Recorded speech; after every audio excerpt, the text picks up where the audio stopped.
All right, I will open up this town council meeting for July 21st. Please stand for the pledge.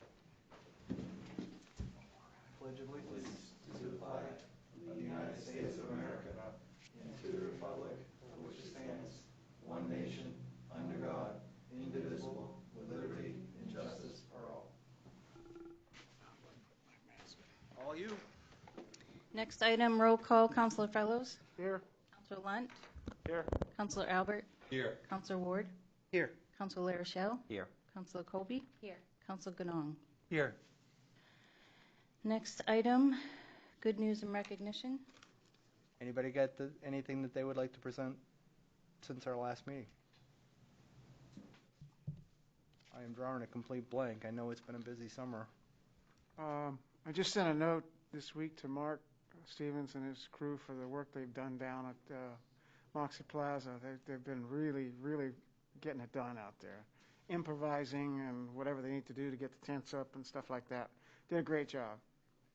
And I would echo, coming from what you said, knowing the conversation that you relayed to me, the fact is knowing that it's been recreation, public works, and our economic and the volunteers, so there's been a lot of positive energy to be able to get to this place. So by all means, thank you, sir. Anybody else? Next item. Public hearings, none. Audience participation and response for agenda items. Oh, that's me. Sorry. At this time, a person present who wishes to speak may enter the room and approach the lectern, one individual at a time, to address the council chair. Please use microphone and state your name for the record. Those listening from Town Hall live video streaming are now invited to send written comments by emailing award@lisbonme.org. Council Ward will review emails at this time.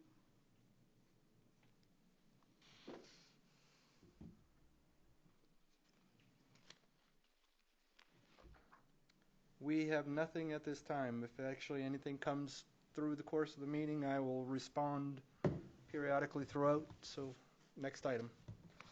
Consent agenda. Consent agenda items are considered to be routine and will be considered for adoption by one motion with no separate discussion unless a council requests an item to be removed for immediate discussion. Any councilor wishing to remove an item now? Any councilor wishing to remove an item may do so now. Seeing none, Order 2020-132 to approve the municipal accounts payable warrants for $660,154.80, the municipal payroll warrants for $308,782.02, school accounts payable warrants for $117,880.05, school payroll warrants for $962,175.79, and the minutes of June 23rd, 2020, and to set a public hearing on August 11th, 2020 for the CDBG Community Enterprise Grant, also known as the Facade Program, and to accept funds for Keep Maine Healthy associated with the 2020 Municipal COVID-19 Awareness Campaign, and to ratify the school budget validation referendum results. Make that motion. I'll second it. Can we have a bit of discussion? Just of one item that I'd like to actually have a little more information for the listening dot, if we could. Is that okay for a friendly amendment? Yes, sir. Okay. For discussion, is Diane, can you summarize some of the information that's in the grant for the $36,000 that we're actually taking acceptance that's underneath this? Actually, I'll have Brett. I don't have the That grant was in my front of next. me. Is it? It's mainly for to do the work down at Moxie Plaza and get that set up. Brett? Yep. You there? Can I inconvenience you, sir? Sure. You gave us the script. If you don't have a copy of it, can you maybe just give us the highlight of the $36,000 Keep Maine grant that Sure. we're accepting funds?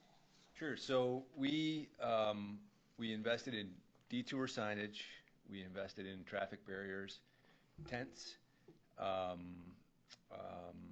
and staff time associated with putting those pieces in place. We also have equipment to make Main Street safe with signage around education, around social distancing, and wearing masks.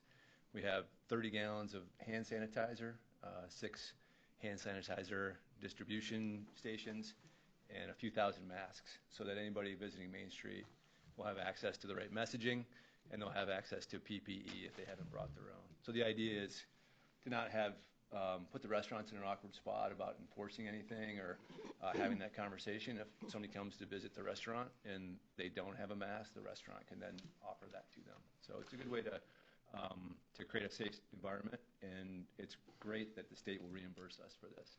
Right. You notice that the second tent went up today, so now down the spine of that space, all 100 feet of it is under cover. So we're getting there.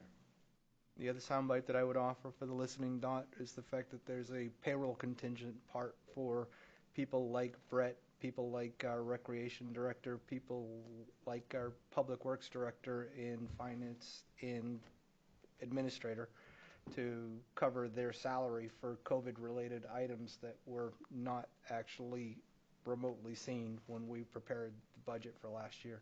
Right. So this is a resource they're actually directed at locally that's being utilized to its fullest. So, yeah, the bottom line is that that Main Street closure area, Moxie Plaza, is essentially fully funded through this grant. Perfect. And may I also? Yes. And also, Brett, it's good to mention that most of the items that we have down there that have purchased are very recyclable. Picnic tables and everything will actually be used in other places after, and so a lot of the purchases aren't one-time use, they're actually long-term jeopardy. That's right. And those that are PPE that would be coming from this community because there's a need locally anyways. Thank you. I thought that warranted a little more attention. Anything else on that for discussion? All in favor? 7-0 passed. Councilor orders, resolutions, and ordinances. Order 2020-133, MDOT two-party agreement. As part of the scope of work that they're doing this summer, the paving out here on 196, we asked that DOT add to their scope of work the upgrade of video cameras at the intersection of 196 and Village Street. Currently, there are loops in the road. Some of them aren't working. There's 5 loops, so they're giving us credit for new loops to go towards the camera system. So the cost to us is $11,179. So that intersection will be just like the rest that we have in town. They'll be cameraed, and that's going to be better for us. And under the Kelly Park TIF, this is an expenditure that we can take from TIF funds, and that would be my recommendation. I'll take a motion. I'll make a motion for discussion. I have a second. Second. I got the second right there. I have a question. Yes. Just a minor one, but it's a major one. Those poles that hold up the traffic lights and for which I guess the cameras would be mounted are extremely rusty, and they're much worse than the ones on the other end of town. I wonder if there's any shot at getting them blasted with some kind of black paint or something. They're intended to be painted, not rusted, like some intersections. So you're And they looking look for a lot appearance worse. or structural? No, it's not a structural. They're just, It's just I don't appearance. think so anyway. Yeah, it's appearance, and they definitely stand out against the street lights that have been refurbished. Okay. If you could, I can check on it. yep, and if it's not, is it something that's within the capacity of PW, if not, in their own subbing it out to be able to get it done? We'll check on it for you. Okay. And I just also wanted to add, because this is a MDOT project out here, we couldn't directly contract with the company that would do the camera system. They have to do it, and that's why we have this agreement, and then we have to reimburse DOT.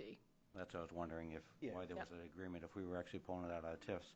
Do they use, They're Okay. going to be doing the work, and they'll be paying the contractor to do this work, and then we reimburse them. Right, That's the how it total works. cost of this is somewhere around 23,000. They're giving us Yeah. credit, so our portion is only the 11. Yeah. is it the Yeah. same contractor we typically use locally, do you know? Nope, we could No. not get a price out of them, so we went with somebody down in Wells as the other person that does this type of work in the state. Yep.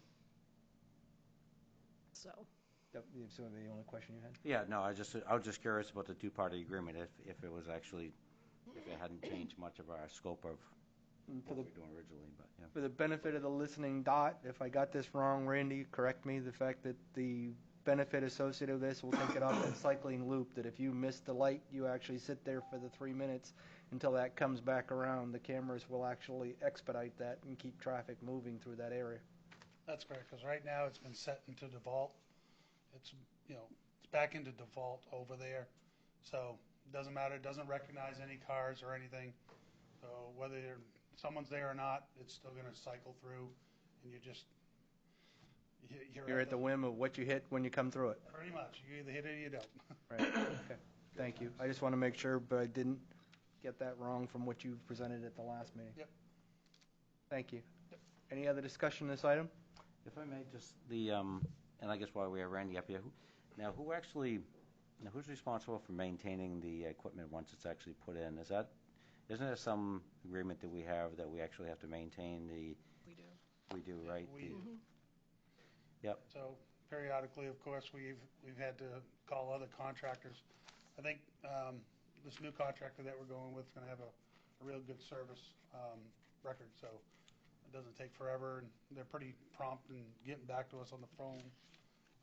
Pretty excited to work with them actually and see how they work out. That was my question, whether or not the contract that was putting in would be the same resource we would use if there's a concern with it. Yeah, and they can do any of the other lights in town also. They're picking up a lot of the loose ends, you know what I mean, from other companies, and they're doing a pretty good job. It's all compatible equipment then, pretty much. Oh yeah. Yep. I'm good. Perfect. Anything else? All in favor? Order passed, 7-0. Next. Resolution 2020-134, fiscal year 2020-2021 carry forward accounts. So I know this is a long list, a longer list than what we normally have, but a lot of this is because I curtailed spending in the prior year's budget, so a lot of the work did not get done, and we need to do it in fiscal year 21 at some point. The elected officials' professional development, we had 940 left over. My proposal is to take 440 of that and put that into the reserve we currently have, a reserve for professional development for elected officials, and then take 500 of that and start the Employee Appreciation Fund. We did not raise any money in the fiscal year 21 for employee appreciation, plus I reduced the elected officials' professional development budget. Under the clerk, most of these carry forward amounts are going to be for election expenses. Some of the payroll that we want to bring forward was budgeted in fiscal year 20, but as you know, we didn't have the election in June, so we didn't incur the cost in fiscal year 20, but we did incur it in fiscal year 21. And I did not budget for that in fiscal year 21, knowing that we would have it left over and I wanted to carry it forward. The rest of the items, there is a piece of equipment Twyla thinks she's going to have to buy for the next election. The rest of it, I want it to go into her account so that she can spend she can use it on election expenses. In the July election, we did not have enough budgeted in her current fiscal year to cover the costs of mailing all those ballots. We had an ungodly amount of absentees that we had to mail out, and we think it's going to be worse in November, and there's no way for us to budget for that. But since she's got this money left over in the fiscal year 20, I just wanted to carry it forward to cover the election. This isn't something you'll see year after year, but with the presidential election coming up and the July primary we just had, we're incurring more costs than we normally would because of COVID-19. The tax collector's overtime, I didn't budget anything for fiscal year 21. Again, this is COVID-19 related. I don't know how much overtime, or with the girls closing the door at 4 o'clock, we still have to continue servicing the people, the public that's in the building, and then they have to cash up after that. Friday was a typical day where we had a lot of people lined up outside at 4 o'clock when we locked the doors. We couldn't service them, but we still had to service everybody that was inside. That's the way it's going to be through the next year with COVID-19, and because we can only have 2 people out at the counter at once. We can't have 3 girls waiting on those people because of the social distancing. So for this 1 year, I want to carry that forward just in case we need it. If not, it won't be carried forward again. The assessor's contractual professional, we do currently have a reserve account, and this goes in for if we have an abatement and we have to hire professional services, which we did this past year. We had a rather large abatement, and we had to utilize Bill Van Tynen and also legal. And that's where we take it out of the assessor's contractual professional line. And we had 500 left over, and I want to carry that forward into the reserve. Legal expense, we had a good year. We had 18,000 left over. I'd like to establish a reserve for legal. That way, when we do the next budget, we can, reduce how much we're going to raise locally from taxes, knowing that we have money in the reserve. Technology and software, we have money left over in the software and services because of the timeliness of getting the tax billing module up and running. So they gave us credits throughout the year for that. So we had 9,400 left over, and we had about 500 in the R&M equipment. I'd like to establish a reserve called Technology Reserve, because I know in a couple of years we're going to have to upgrade the server here in this building, and I'd like to have the money there so we don't have to raise it through taxation. HRA costs, we currently have a reserve fund for that, for any monies that we don't expend at year end. I was able to reduce the fiscal year 21 budget by the amount that we have in the reserve, so I'll be able to do that again next year as well. So eventually we won't have to raise so much through taxation unless we go through the whole reserve, which I don't expect. The fire department, these balances that were left, we did not spend because of the curtailment due to COVID-19. He does need the equipment out of these accounts.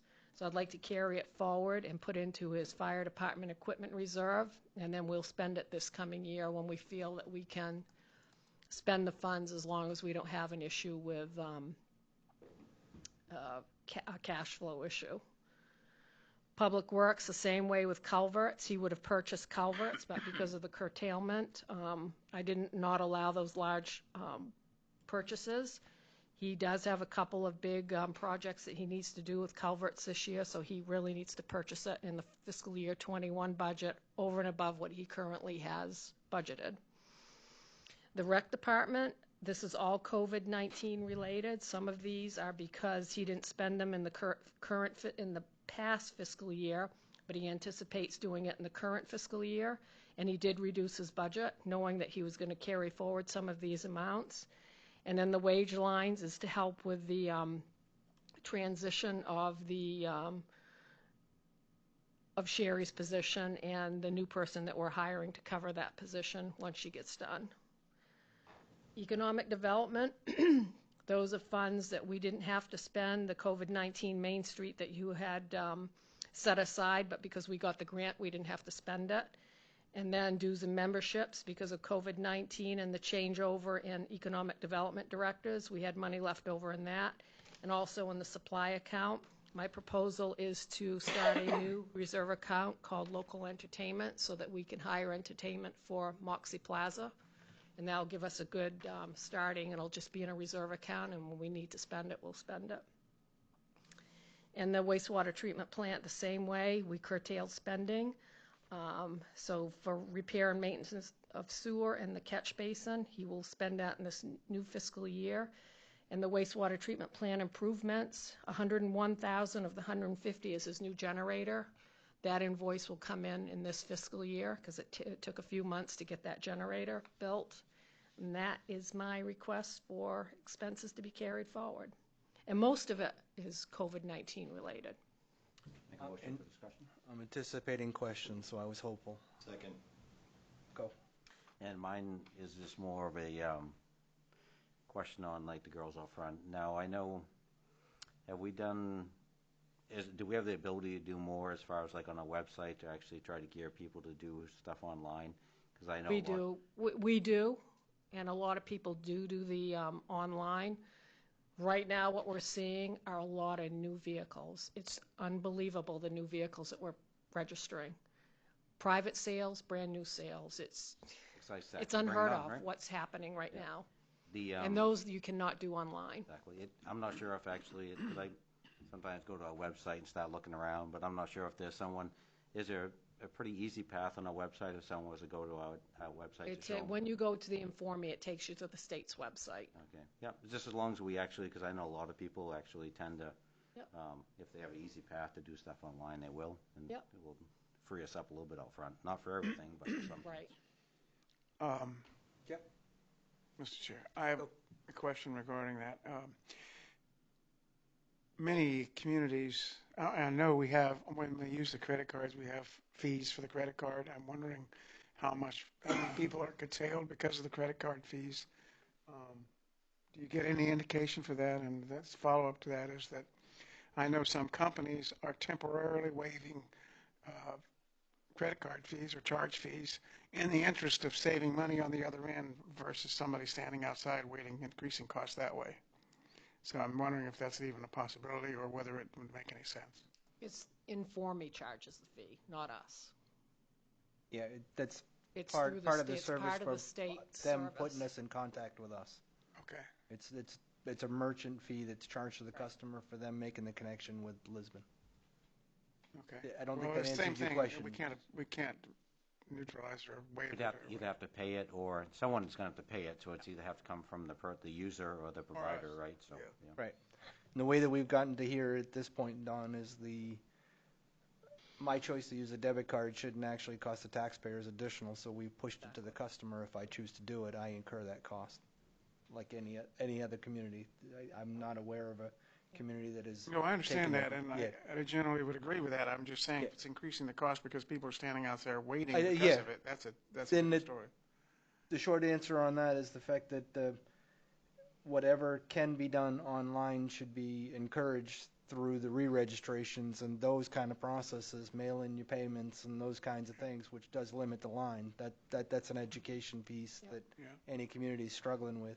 And the fact that I'm encouraged here versus where I go to work each day with the numbers that are sitting in the hallway, because we have been able to at least address it with the hallway in the simple stanchions here. It's much more complicated and convoluted in Lewiston because of the volume. So each community has actually got their own challenges to be able to address it for sure. But it's happening, right? Yeah, no, it's business is resilient, if you will. There's still a need that needs to be met for the people that we represent, and it's being fulfilled is what I am seeing, which is, it's pretty cool. Lack of backlash that's made its way back to any one of us or Diane or any of the staff up front is a pretty good indicator that the current process in place are doing pretty well. I do chuckle when I see the signs in people's rear views that actually say town office closed, COVID. You know, that's a misstatement. The fact that the amnesty associated with that eventually is going to catch up with you with local law enforcement. They can only do re-regs online. You can't do a new reg, but when they do it online, they don't have to pay the agent fee. So that offsets the fee for the credit card in most instances. Is that enough, Don? Yeah, I'm just. No, it's if good. an It was a good question. education It was a piece, good we need to question do for it. sure. Any other questions on content? I had many. Diane addressed those before here, so you guys didn't have to sit through them. So you're welcome. The one that I had centered down is the fact is, where's the bandstand? Because I missed Saturday night's concert. Where is that downtown? Can you answer that question? Where's the bandstand or the stage? Under the green tent. Where does entertainment play outside on Moxie Square? Oh, we're working on it. Yeah. Okay. It's under the green tent right now, right? Exactly. Okay, so it was in the front this past weekend, but it's Yeah, by 196. all right. Right on. Thank you. That was the grand sum of what I had left. So You're good. appreciate it. All in favor? Next 7-0 item. passed. Order 2020-135, Maine Community Foundation's Community Broadband Grant Program. It's Brett. He's back. So imagine going down to Moxie Plaza, and when you get there, you get a ping on your phone that invites you and welcomes you to Lisbon, and you've got public internet there. It's a great place, to use that space. During the day, if you want to have a cup of coffee and go down there and use it, it'd be great to have free internet. So there's a lot of benefits to public Wi-Fi. It's a rural economic development strategy, and it ties in with the entrepreneurial work that we're doing. If you talk to Diane Nadeau, she's made the point at the library, which currently is the public library or the public internet spot downtown within pretty tight radius of the library. And she'll tell stories about how she'll see, a landscaper pull up there and he's working on his phone to set up his appointments for the day. Or a traveling business person coming through town pulls over at the library because they know that they have internet access. So we want to take that idea, and this idea, when I say we, really came from the Lisbon Development Committee generally, and Dean Willie in particular, as well as Angie Demore, seeing the value and the opportunity that it could create for Lisbon to attract people into public spaces, to use those public spaces, to help entrepreneurs access the internet, be able to do business online and create the value. And then through conversations and thinking about the COVID-19 situation and the uncertainty around the coming school year and what that's going to mean, there's also an online access component here for students. Reached out to the Lisbon School Department, and they shared the results of a survey that of the 1,200 students who attend school in Lisbon, roughly 300 of those kids don't have internet access at home. So if we can create public Wi-Fi, it has all the economic and community benefits, but it could also be very timely in the sense of this coming school year and making sure that if we're doing more learning online, everybody has access to those opportunities and they can communicate with their educators. So what we're proposing is to create a pilot hotspot downtown at Lisbon Falls on Main Street to coincide with Moxie Plaza, so that we really create an amenity there and get more use during the daytime hours, but also tell a good story. I think we can get a little bit of media coverage around this and continue that drumbeat of positive news coming out of Lisbon, how we're being proactive. And then, so that's roughly $6,000 to do that. That's probably on the high side from some of the estimates that Dean Willie put together around different equipment. We could probably trim that a little bit if we wanted to on the equipment side. And then there's also the potential to get some volunteer support early on to reduce some of the staff costs around that. So that $6,000 for the initial one includes 1 year of operation. But hopefully we can trim the budget on that a little bit. That creates a pilot. Of that $6,000, $2,500 would come from the Community Entrepreneurship Grant from the Maine Community Foundation. And they see this as a real nice tie-in with entrepreneurial development. So that's a win-win, and it sets us up to go back to the Maine Community Foundation and ask for additional resources to expand this to public areas around the town. So if we look at Graziano Square and the great work that's going on down there and what that area is going to look like, that's a natural tie-in where folks could pull in and be able to hang out there and take advantage of it. It's also a great tie-in with the Farwell Mill across the way and making sure that everybody in that area has access to internet to be able to get the resources that they need. So what we're asking is, an initial allocation of that $6,000. It includes $2,500 from the Community Entrepreneurship Grant. The team endorsed that investment, so we've got support from the folks who have been involved in that project to use that $2,500. And then the balance of that, hopefully it's not $3,500, but if it does come up to that, that would come from downtown TIF funds for approved professional service under the TIF. Currently there's a little bit over $100,000 in there. So this is a relatively small investment relative to that budget with potentially really big impact, and then it sets the tone to re-up for additional resources and expand that around the town. Make a motion for discussion, if we haven't gone there yet. I got the motion for discussion. Second. I got the second. Who wants to go first? You? I will. I know we're part of the discussion on this with the LDC, and technology's out there. You know what I mean? It's actually one of those things where it's not there, just the idea for us to tie it into. The idea of, how this can expand seems pretty eye-opening, you know what I mean? Because in a sense where if back when CMP was talking about their smart meters, how that worked, or 1 meter read bounced to another meter, bounced to another meter, it's kind of the same thing as what they're talking about from what I've heard from the discussion, is you actually have one central point. And from there, if you needed to go up, say, Maple Street, you could actually just have 1 or 2 points along the way, and it could actually keep extending out and actually offer the internet, how far we need to go with it. I mean, I think it's really up to the idea of what's available. Someone actually said, so I don't need internet at home, I'll just be able to get it off the town. Well, I think it's actually a limited internet, right? I mean, you can limit the idea of what actually is used on it, I believe. Maybe I'm Definitely. misunderstood. So, Definitely. So it is for a certain purpose. I think it's a pretty interesting idea, especially in downtown and up in Lisbon. As we actually start trying to get the village a little more up and happening, trying to expand from Graziano's, anything we can do to make that a more sellable place for people to come into. It's to me, a pretty cheap investment for maybe a big gain, but just my thought. Mr. Chair, my thought after hearing it for some time is the people that are for this and on the LDC have been really excited about this possibility because it actually helps put this town in cutting-edge area where we haven't been. That, along with some other things that we're working on, may do that as well. So making us recognizable for the good things and for Moxie, I think, is a good idea and relatively inexpensive. Mr. Chair. Yep. So if I understood correctly, it's a pilot program. So we're not married to anything that we do, but I think it's a great idea to be at least at this time we're looking at ways to develop anything that's going to improve entrepreneurial sort of environment and development. I would say we certainly should go for that. And it's a very small investment. It could turn around into something rather large.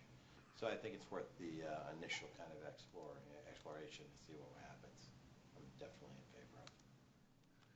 Mr. Chair, may I ask one more question? Sure. I know there was part of the discussion about the idea of, because basically the main central hub would be still the library, right? And the internet service that we actually have there that's being provided to them now will that need to be updated or say bumped up in a sense to actually a stronger signal? I think it's a good question. I think there's a couple ways to go about it, and it's beyond my level of expertise in terms of the mechanics of it, but one of the key things going into this that we, I think, looked at as a goal is that it would improve the situation there at the library as well. Yep. So it's going to upgrade for the long term. Yep. Brian, there's a couple of different approaches that I know from a technical standpoint. So I think we would develop an idea of what we want for a scope or a radius, and then from there, then that's going to be able to help who are our technical folks kind of assess what's the best strategy for that. Sometimes you can use something sort of similar to what the police department has talked about before in the form of a repeater. Yep. We may even use them in our own homes, depending on how big the home is and where you're trying to get your internet signal to. So sometimes it's something as simple as that can get, depending on the size of the area. But then it could be something else too. So I think that initially identifying, once it gets past this hurdle, identifying size where we think it's going to have the biggest bang for the buck. And then from there, I'm sure we'll see any sort of numbers if they fall outside of that initial. Because I assume that the library actually buys a very basic internet package. I mean, I guess, because I know you can actually purchase, a bare minimum type of internet and actually something that's actually a little bit more advanced. And I wasn't sure where we were at with the library as far as for, I would assume that you would need to actually have an upgraded package of internet coming from Comcast and where I was kind of leading with that is I know that they're actually, they lean to us as a partnership, and they come to us periodically as far as because they're negotiations with the community. And I was just wondering if there's any partnership we can actually get with them to actually try to get the most out of them for the most reasonable amount of money, since they are kind of partners with us in the community for, some of what they offer. But For what it's worth, Diane Netto put a letter of support in. She's already drafted one up and is supportive of this. I think that, to your point, Brian, I think that's never a bad idea to reach out to a partner like Comcast or Spectrum, whoever it is these days that we're dealing with. I think it's Spectrum, right? Yeah. Mm-hmm. Just to kind of see where they're at, because they're always going to have that sort of what can we do in the public sector to offer up support, Yeah. they might be able to offer us something, but again, we're not talking about a large pipe here, we're gonna talk about a very restricted pipe. It's gonna allow very, very specific things to be done on it, and that's exactly as intended, because that could cause a lot more harm than good, so. Gotcha. Okay, cool. From what I understand, Mr. Chair, what I remember is, and correct me if I'm wrong, I think there were, when Dean was looking at it initially, there were 3 levels of equipment that you could get. The very minimum, cheapest one would take us wouldn't take us very far, wouldn't get us much of a net. This one is probably the infrastructure that allows that expansion much better, even though it isn't the expansion, it allows it. Right. We're there to hook up if need be. Right. If this is the pilot, how do we deploy it moving to MTM? Is there another base? Because my question is more, we have 2 downtowns, and the fact is I'm completely on board with something actually going in on Grazi Square to be able to hit Village Street as well. And where would that hardware have to be housed? We have no presence there. I think we could find a partner over there. I was gonna say, yeah, maybe even across the street with the Firewall Mill, we're actually doing. I didn't even know if it was the old schoolhouse or something, or Firewell or something of that nature. Yeah. And I know that the Firewell is timely with the grant that's actually being pursued there, so in the contract associated with that, if they would be willing to work with us on that. I think the old contract had something to do with shared meeting space in the downstairs, and so I think we could probably build on that, and we've had good conversations with them. I think it would be a relatively small ask for them, and I think they would be amenable to it. Okay. The other part that I would like to hear more, if not tonight, at a later date, is how do we monitor or limit what's actually going across a Wi-Fi network that we have, and is there any liability associated with what's being done on that to the town? My understanding, and we'll verify this before we do anything, is that there's a landing page, and similar if you were to check into a hotel, if you want to access that internet, you've got to, hit certain boxes and confirm certain things. And I think that's actually an opportunity going forward that we could put messaging on there. Whether if you're Moxie Plaza this year, you land on that page and, wear your mask or whatever the right message is that we want to get out there. Going forward, it could lead to sponsorship opportunities to fund this thing is using that landing page. So I think that portal, that gate of entry is where you control those things, and it's also an opportunity to put some messaging in front of people. I know the colleges and universities use it too, and they have if you can go on as a guest depending on which place it is, but you can go on as a guest, but you have to give pretty good credentials when you do it so that it's traceable and they know who you are. Yeah, I mean, the closest example that I would actually list is the fact is Twyla was actually posted right in front of Lewiston's public library, and I actually happened to catch her the fact that when she realizes that it has a time limit, you're going to get bounced. So when she was actually there the day associated with that, doing work from her car on her laptop, is that if you slide over to Lewiston City Hall, I can get you the password to be able to get extended. So I'm assuming that that's kind of the same approach, is that you're only on it for a short period of time. For casual stuff, you're not there for all day, every day. Right, and I think the way I understand it is that, especially in rural areas, folks will drive in, they'll hang out, they'll download a bunch of stuff, and then they'll go back home. So they can have that, they have the data, and they can watch it or consume it at their leisure. But it's really a place to take advantage of the data. So a student, going back to the education component, could come in and download their lesson for the day or for the week and then take that back. So I think it's a great asset that we don't even understand the full value of it yet. Right. To your point, and to really use a bad analogy, but I'm going to use it. Pigs at the trough. Eventually, you're going to push a few out if they're consistently there, always feeding. Right. So I think that's something that we can talk to the technology folks to say, how do we make sure that we limit if this person logs in? If you use you're going to ask for an email address. To your point, Dawn. If I'm using an email address, are we going to limit it based on time? We're going to limit it based on credential. I'm sure we can kind of fine tune that so that we don't get that same. Or bandwidth. We want the casual user, not the everyday. Right. Mr. Chair. Probably. Yes, please. I mean, probably if there's an entrepreneur who's building a business, that's we'll see. That might be a benefit. Yeah, there as well. entrepreneurs are pretty good about finding a way to suit their business purposes. How does it actually suit the purpose for why we built it, though? That's where I'm coming at it. Yeah. Go ahead, sir. So like any piece of equipment, Wi-Fi routers and repeaters and stuff like that do need to be replaced, upgraded, maintenance, things like that. Is there any kind of plan associated with upgrading these things as time goes on? Because they do get, outdated. Yep, that's a great question. We've got a couple $100 right now baked in for the first couple of years around maintenance. So hopefully they have a life cycle of 3 to 5 years, and we could reevaluate along those lines and make sure we get the best deal. So long term, beyond 5 years, we haven't figured that out yet, but we do have in the budget a few $100 a year to make sure that they're working well. And that's the key soundbite that I heard here is you're looking for $3,500 up front from the development professional services 20. earmark for the TIF funds. Next year, whatever's here would be covered underneath the economic development budget. Right. Okay. And once we have these assets, it's almost similar to the point Fern made about the Main Street gear. Once we have the assets, then it's a matter of managing them and keeping them up over a longer period of time. Everything that's been discussed at this point in time, I can't see a downside to it because we need to actually do something for the Moxie Square to be able to do it because I know at times the internet is spotty there just for people that are paying for it. They can't reach in the front. I've heard that. Yeah. Go ahead. I have just one question. If this is passed tonight, how long before the experiment is operational? I hope a couple weeks.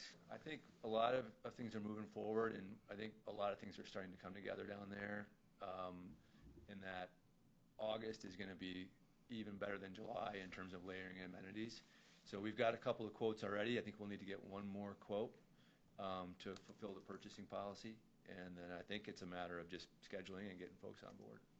Okay, being to Don's point, if it's a pilot program, is the ability for an off switch that we don't actually continue to deploy this, is that an option? Yeah. Unplug it, right? Yeah. Downtown. Right. Yeah. Okay. So we're running month by month in essence. Yep. Any other questions on content? All in favor? 7-0 passed. I'm very interested to hear what you actually have to present for Village Street when something moves forward with the second piece of this. Yeah, I'm excited about it. Two It's gonna be a great project. downtowns and knowing the number of children in that location, I'm expecting some of that 300 are right there in that mill facility for not having internet. Yep, I bet you're right. Thank you. Thank you. Next item? Order 220-136, MMA official ballot, Legislative Policy Committee member for District 22. So you need to vote for two. We have one on the ballot, Anthony Ward, manager of Town of Sabattis, and the other one is blank if you want to do a write-in. I would make the motion that we actually accept the nomination, cast our ballot for Anthony. Okay. And the fact is, he's somebody that we worked with in the past, and he's a good man. I'd second that. All in favor? 7-0 passed. Next. Other business, council committee reports. School. So yeah, as we've all seen or may have heard, that the talk about how we will reopen schools and get back to school has come out, and there are different categories to be determined here by the end of this month, whether or not it'll be a red, green, or yellow. So I think more to come on that. Dr. Green has already sent out some communications to parents, to basically everyone, staff, parents, full line. So that's where we stand right now. So more to come, but at least at this point, those discussions are being had. Planning. The most exciting thing happening is something that's really good is that Springworks has put in a plan, and we'll have a initial meeting on it Thursday for expansion. Again? Yeah. Oh, that is cool. Their proposal, and I don't have all the figures in front of me, but I believe their first greenhouse was 8,000 square feet. The second one was 15, and they want to put a one up now behind it, even further down, that is 40,000 square feet, plus about 16,000 square feet of other area. They're going to do some landscaping out front, and so that's a good expansion. And but there's a site for those that are interested and want to come to the meeting. It's a and all lot this, of lettuce. Yeah, that's a lot of lettuce. But there are a lot of places. There's a site visit Thursday night at 6 for that. Oh, nice. Oh, right on. That's huge. Literally. Again, It's big. yeah. No pun intended. No, it wasn't intended. You're right. I'm not that clever. LDC, sir. I know there's some good stuff coming up. I know Brett's been pretty active.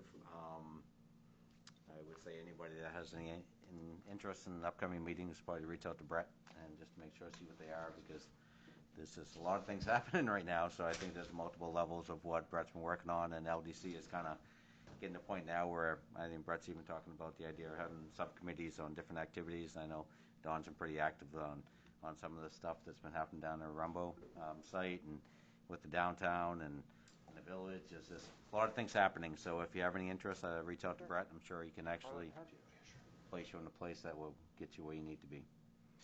Could I add to your comment, Vern? You go right ahead. There's some recent interest in electric charging stations. You might have heard before from me, and some investigation into the possibility of solar power.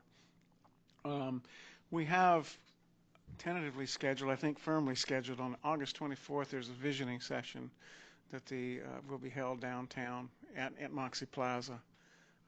And a week before that, we've tentatively planned a meeting with some of the energy folks that provide electricity and charging stations, and I think we have potential for good, not very costly additions in that area that could go along with the development of the park. So we wanted to have something before, so we knew what to talk about during the visioning process. Perfect. A lot happening now. Conservation, I haven't heard from Richard of recent, so I assume that with everything going on with closures and everything just getting back to normal, I will reach out to him to see where we're going to get back on that. Recreation, sir. Summer program in full swing. Trips to Bradbury and I think Aquaboggin too. So things are going well. County, I would offer the fact is it's very seasonal. I saw the email from Sandy there, their calendar picking up for the August time frame. So come last Wednesday in August and all through September, the meetings will pick up associated with that. And Mark and I will be right back there this fall, I expect. Library?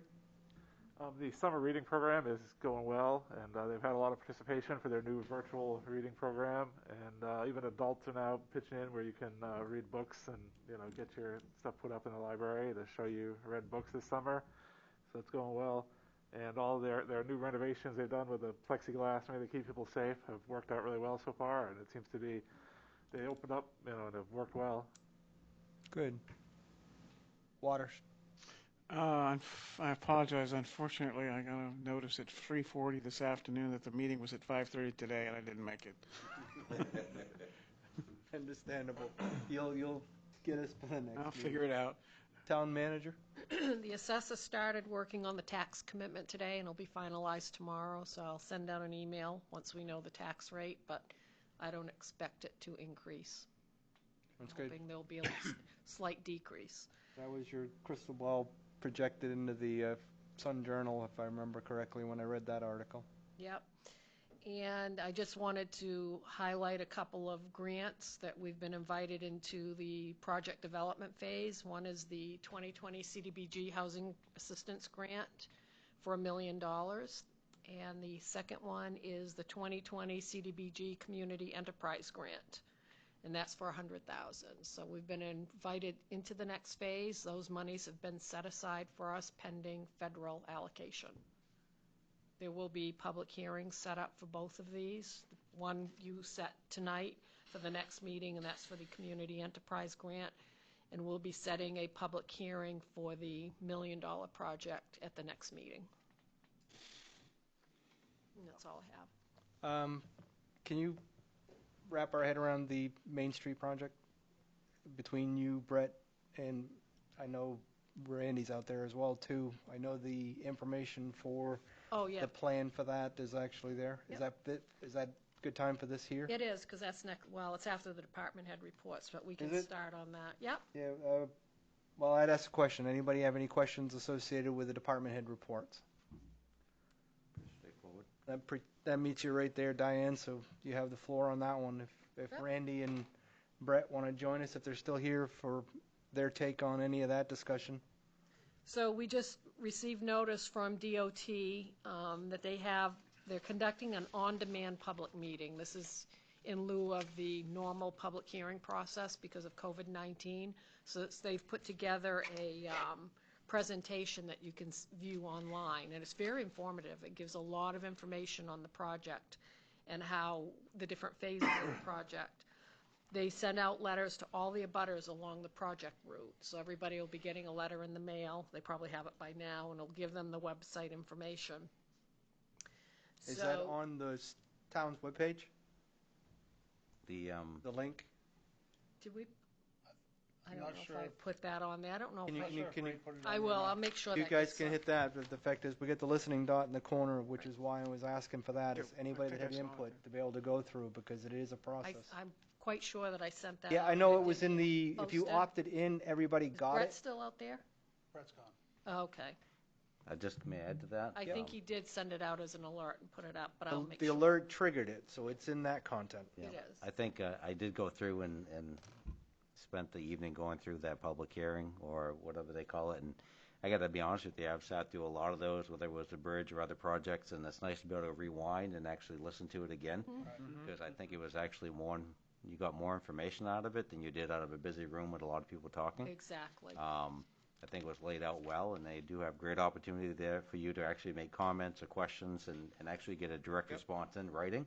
Yep. So if anybody in the community, especially on Main Street, I think it's a great idea to make sure that is a link is right off our webpage or the town's website. And so if someone didn't get it, it's actually very easy. Just got to make sure when you click the button at first, I messed up. They want you to know if it's actually a PC or a mobile.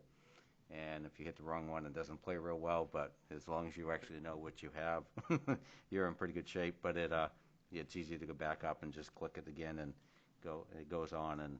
And I think they are keeping records by the way you have to punch into it to actually who you are and where you live. So they're keeping track of who actually pays attention, which I think is good. If you go to the mobile site instead of the desktop, they don't ask for that information. All right. It's I went to the regular site and they asked for it, and then when it started, I could only see like this much of it, and the rest of it was blank, and I thought this isn't going to work. So then I went to the mobile site, and it didn't ask for that information, which is kind of It's different. posted. It's interesting because I actually was on my tablet and I actually hit PC by mistake, and I put all my information in, and it actually told me that I wasn't one of their known people. Yeah. But when I went into and actually said I was on a tablet and put in my name, it came right up. Oh, we know who you are because we just got your information. So it was one of those things where I think it's good. Just going back to the beginning, it's actually a great way to view the project and get good input. I think it was well done. So anybody on Main Street, it does actually lay out how you need to get contact with them if you have any questions, and I think it's going to be a good reference. So anytime during the process you have a question, there's actually connections there for you to actually reach out, and not only do you get the name and contact, you actually get to see the person that you'll be talking to. So Right. I have a What I would question. offer in that regard too is the fact is for the listening dot in the public right here, the fact that reach out, get a hold of Diane, our Public Works Director, our Economic Development Director. They're all three active participants in this from various aspects. Use that as a resource as well too, because they are looking for feedback, and I know you're going to cover timeline and budget and that type of stuff, so it's all aspects associated with that. The more we're educated on this, the better the project's going to be when we start planning the logistics of it. So right now, the estimated budget is $5.7 million. That's more than it was a couple of years ago, obviously. So we have permission from the voters to spend X amount of dollars for this project. At the next meeting, you're going to have the timeline for another referendum question so that we can get the balance approved by the voters, the difference between our 10% of the 5.7 and what they've already allocated for us to spend on this project. So it is going to require another referendum vote. May I ask a question on that, Barbara? So that 5.7, that's a complete project all the way up to the compact line? Up to Houston Street. Okay, so they have divided it in two different, so it is going to go up further up, but that actually, the 5.7 is only the first phase. Only going from the intersection up to Houston Street. So are we going to have to maybe do another referendum when they actually do the second part of it also? Mm-hmm. Okay, I was just curious. I thought this was all coming in as one No, big package. they're separate pins. They're going to be separate. They had okay. three, actually. They had the intersection when they were Correct. going to do that, but that's gone away now. They rolled all the money from that into this project, and they took the money from the third project and put into this one because the funding, there's just not enough funding there. Do we not actually have the budgeted amount for that second part? I think when we did the referendum, I think we did a portion of that second, so we would only have to go back for the difference. Okay, because that's going to be a long time because there just isn't the funding. Yeah, because I thought the first time was actually combined for both projects. No, they're two separate pins, so we had to do it that way. Gotcha. Yep. For the listening dot, the 10% is our piece of that 5.7. We're talking $570,000 for the local portion. We have 400, if I remember right, 430 has been approved by the voters, so we have to do the difference. Is that right? 430, I think, is what we did. That sounds right at the time. Yep. Now, of that 430, how much of it's already been allocated or set aside associated with that? There's no cost to the taxpayer. Well, I'm hoping when this all comes to fruition that we will have the money in the TIF funds to pay for this, the Dingley TIF. That was the intent associated with that, is if we didn't already have it from a specific allocation, that it would be no additional cost. It's just to speak to the charter with the $250,000 level, that would be what goes before the voters. Right. It's not another unfunded mandate that we're hearing about. We have permission to borrow, to go out to bond for this, but I don't believe we're going to need to, just like on the fire truck. That was the intent 4 years ago when we started this, by all means. So crazy thing is 4 years ago already, yeah? Right. Yeah. So they anticipate getting everything complete, all the right-of-way work. That takes like a year and a half to do the right-of-way work. So they're anticipating that to be completed in October of 2021. They're going to advertise November of 2021. These are all estimates. And then they're going to start construction in April of 2022 and complete it in July of 2023. So our final bill for this project will be way beyond 2023. It'll probably be 3 years after that. So I'm confident we'll have the money in place by that time. My concern at this point is not about the payment part of it. It's actually the logistics of everything that goes into that first date for what we need as a community to be able to support them.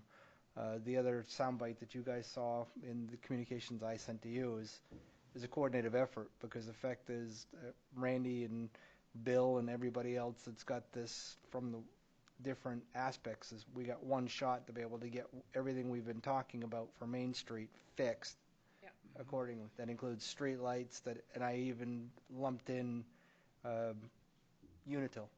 The fact is the initial reaction from Unitil was they weren't interested. I found that unfortunate. You got one opportunity here for this road being open. I would be the first to actually support a moratorium that actually is enforced associated with that. Don't hit us up a year from now because a new tenant comes into that area that you're going to want to reopen a street that we've been waiting for 12, 16 years to get done.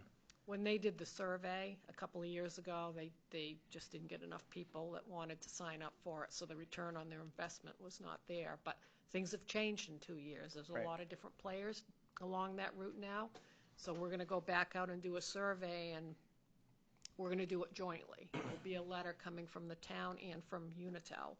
And we may end up, to get this done, we may have to do a public-private partnership with them. It's all going to depend on the people that want to sign up. If there's any interest there, the more people that sign up, the less costly it's going to be. There's no way right now that they can give me an estimate on how much it's going to cost. Right. The point But, that I'm you making know- there is the fact is that they don't just dismiss it in turn. The fact is it's an active discussion and they need to be one of the players. Right. Street light. The fact that everything I'm seeing here is we're getting in kind. What we have for lighting is there as part of this process. The sewer infrastructure, the water infrastructure. The fact is there's going to be a lot of things from a lot of different aspects that we're going to be bringing to the table to be able to address something that's been 14 to 16 years coming. So, May I ask a question? Please. And yeah, I know you folks have sat through some meetings. Now, they actually, through the right-of-way process, they actually spent quite a bit of time explaining how that process went as far as people coming out, speaking to landowners. But part of the description was that they really weren't going beyond the boundaries of the road all the way up to 125, that they weren't extending out. So do they think that they actually have a lot of right-of-ways to deal with if they're not expanding out beyond where the footprint they already have? It just seemed almost contradicting a little bit how they explained it, you know? My thing is, especially on the upper Main Street where you get a lot of the big trees and stuff. That's my thought, yeah. A lot of those roots are growing through the sidewalks. I think if they were to do any type of excavation and trying to get those sidewalks through there, that they're going to end up damaging the tree. So I think as far as that goes, it's going to be taking those trees down like they did on Route 9. Yep. So basically they have to get the easements to do a lot of that tree removal. Yep. It's my guess, the footprint of the road is basically going to be the same. But as they do the excavation, I think some of those trees are going to have to go.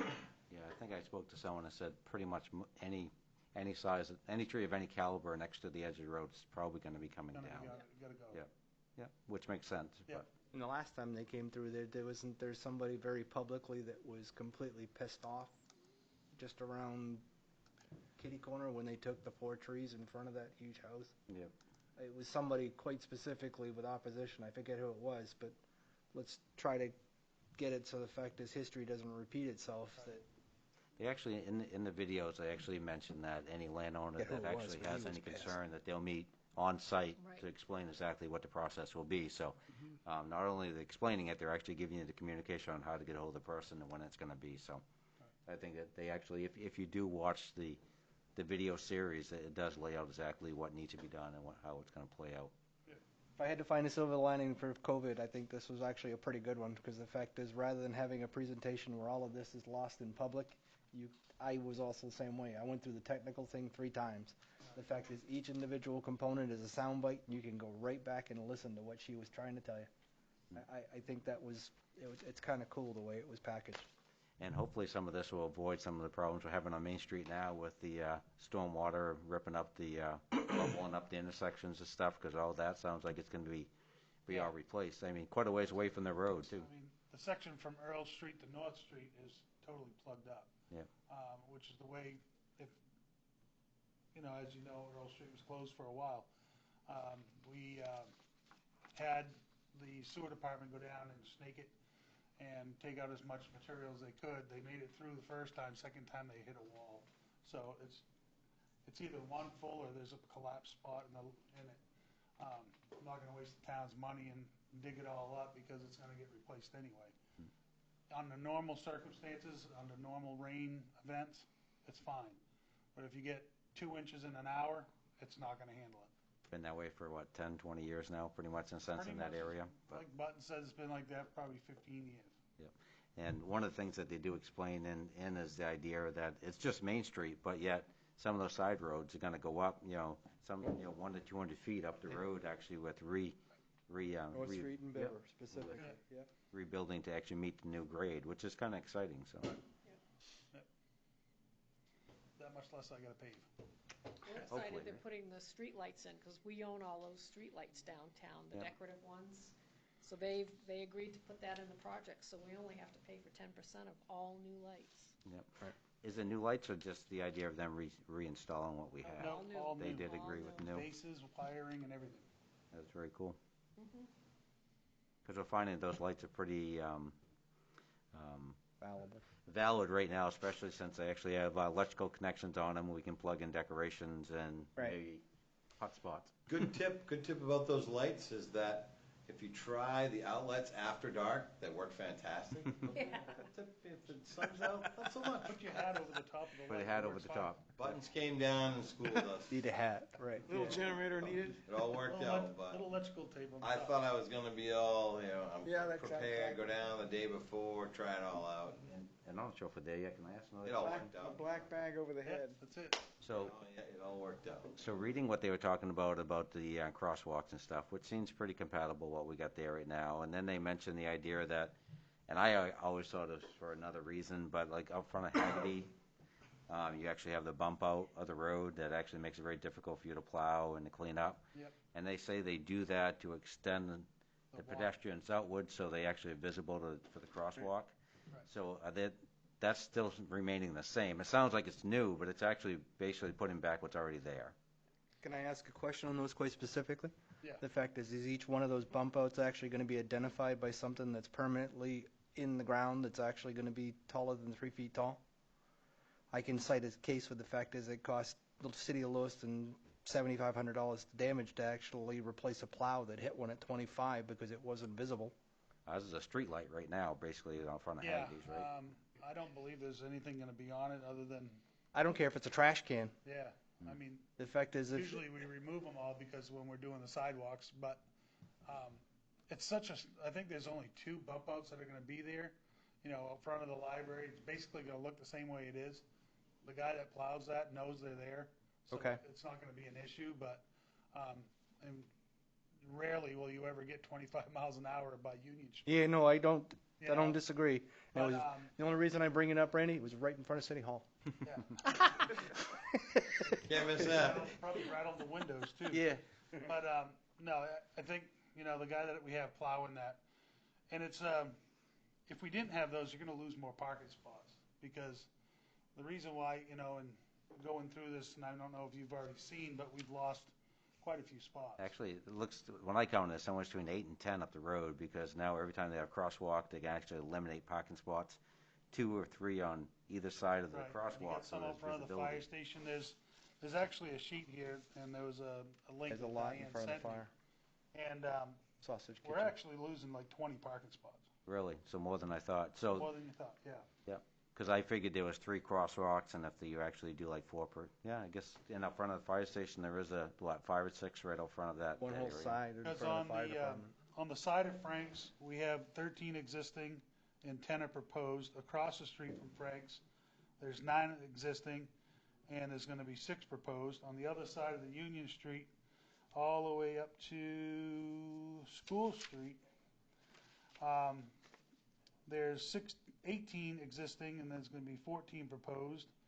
On the opposite side of the fire department, there's 28 existing and 18 proposed. We're losing a lot out front of the fire station because, the turning radius for the Visibility. ladder truck. And then we're bumping out the sidewalk because of that wall, that retaining wall. That's all getting pushed over, so that's taking those parking spots, all of those. And then, there's not too many, but there's, I think, 6 proposed parking spots, 5 on the left and 1 on the right on the other side of School Street, like heading up Main Street. So we've lost, quite a few spots, but there again, we gotta have enough room to maintain the sidewalk, so, something's gotta give.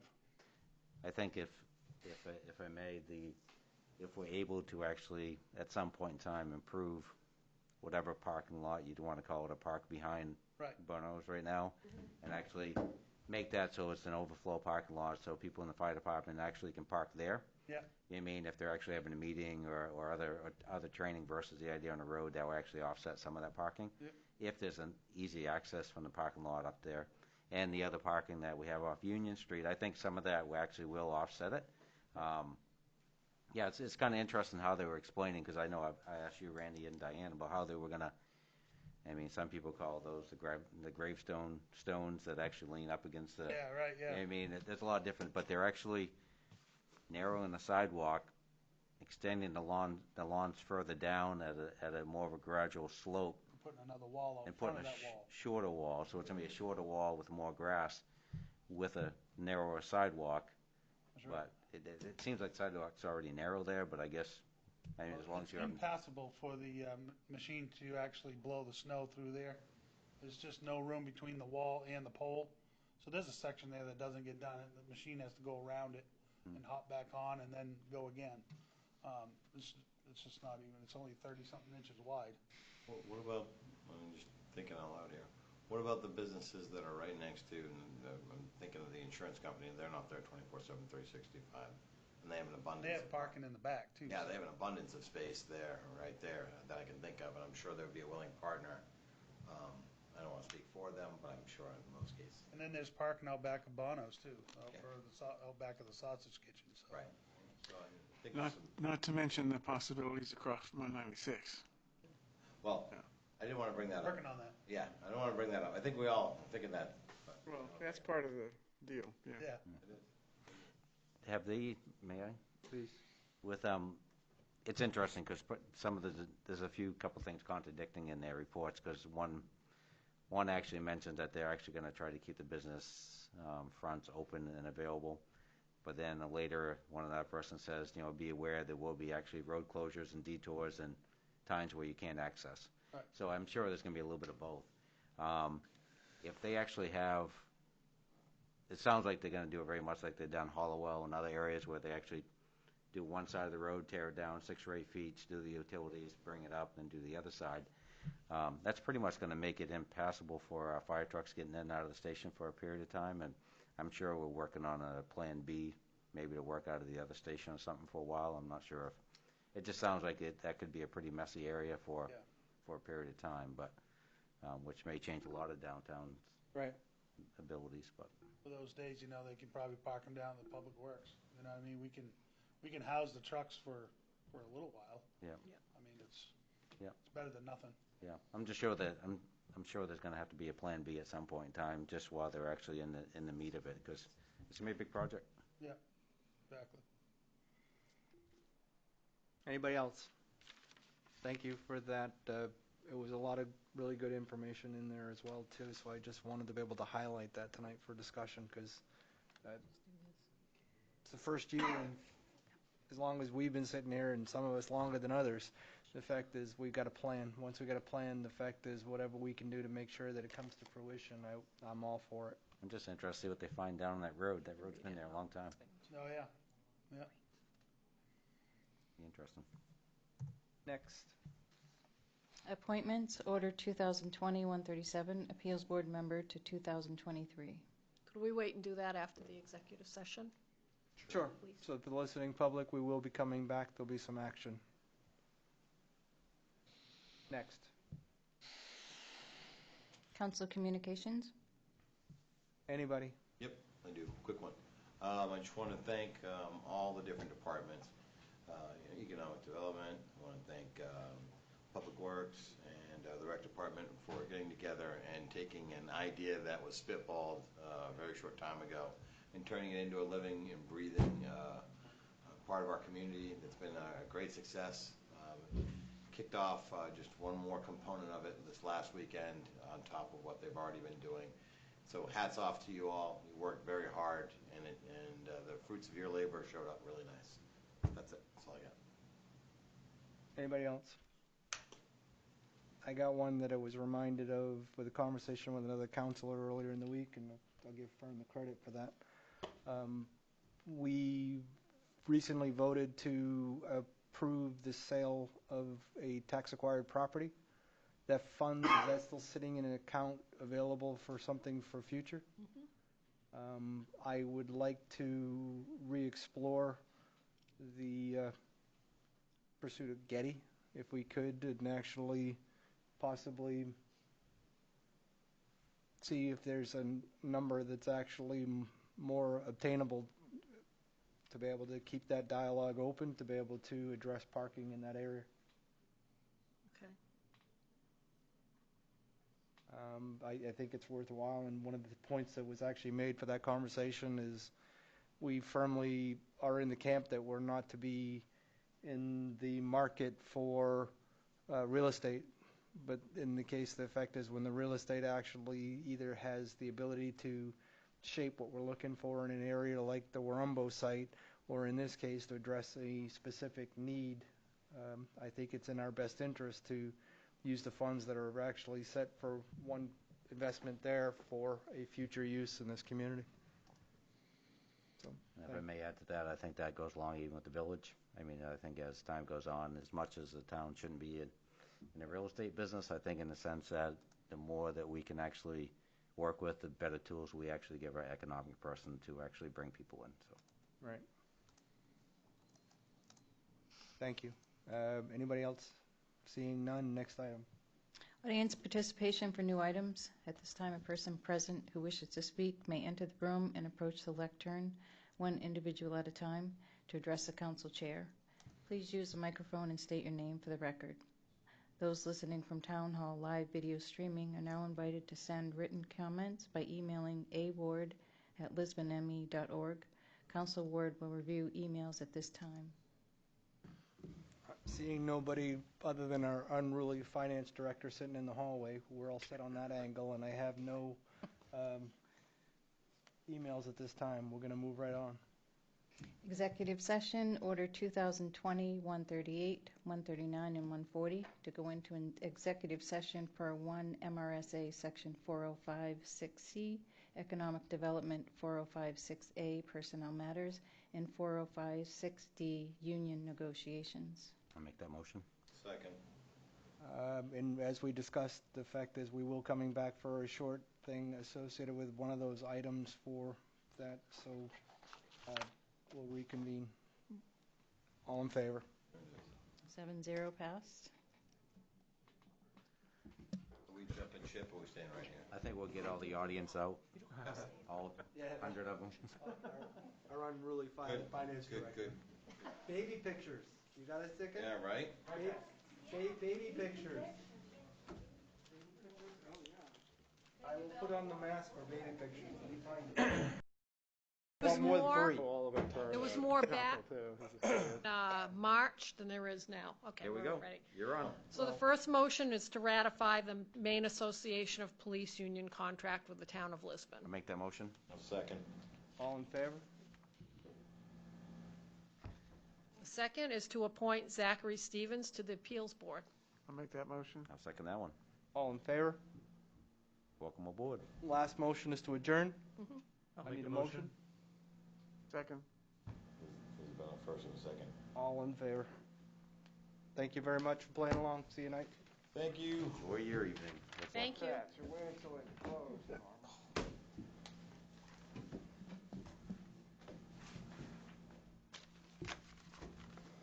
Oops, I shut down my laptop. Excuse me.